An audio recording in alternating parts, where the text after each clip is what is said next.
the average person drinks about 3 cups, 4 cups a day. In comparison to coffee, there's a lot more people that drink tea than coffee in the world. So tea has always been a commodity and will forever be a commodity.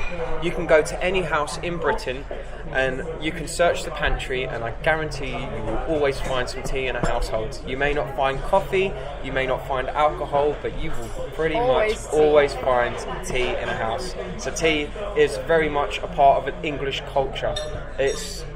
If someone said, what is English culture? They'd say afternoon tea, biscuits and scones. Could you tell us a bit of what's on the table? Yeah, okay, so we have a traditional afternoon tea service here. So we have our traditional selection of afternoon tea sandwiches at the bottom.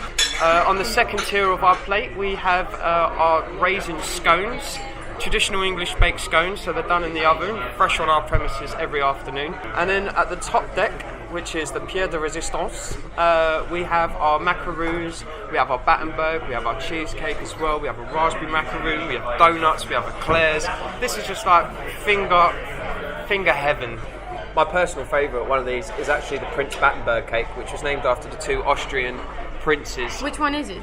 This one here. This one, This is a Battenberg cake. I absolutely love this. It's covered in marzipan. This is really nice to go with our black tea. It looks so cute. It is. Which side would you like? The pink one. Go for it. Sorry, cameraman. So there are a little different things on this plate. Sweet, but also just bread. Yes. How did it get so varied? Well, it changed from, as I said, Lady Anne Bedford, who was actually the 7th lady of Bedfordshire, and she actually started the afternoon tea session back in the 1840s. She was a personal friend to Queen Elizabeth as well, so basically it started off where she would invite high-end clients and her friends round for afternoon tea, just to have a spot of tea. Her favourite tea, historically on record, was Darjeeling, which I actually have Darjeeling here, which is the same one that she drank. And basically the sandwiches and pastries and scones were just a way to fill the gap between being hungry between between breakfast and dinner. And that's how the service come about. Her friends bring some cakes, other friends bring sandwiches, and the kind of whole service built up around that. So this looks absolutely lovely. Yep, I think that's about right. I'd like to have a little smell of the boutique of the tea as well. I'm just going to put my finger over there so you don't hurt yourself. Oh, it smells so nice. Right, we're going to start with our strawberry, fully oxidised tea. Now this has a very pale colour, which is absolutely lovely.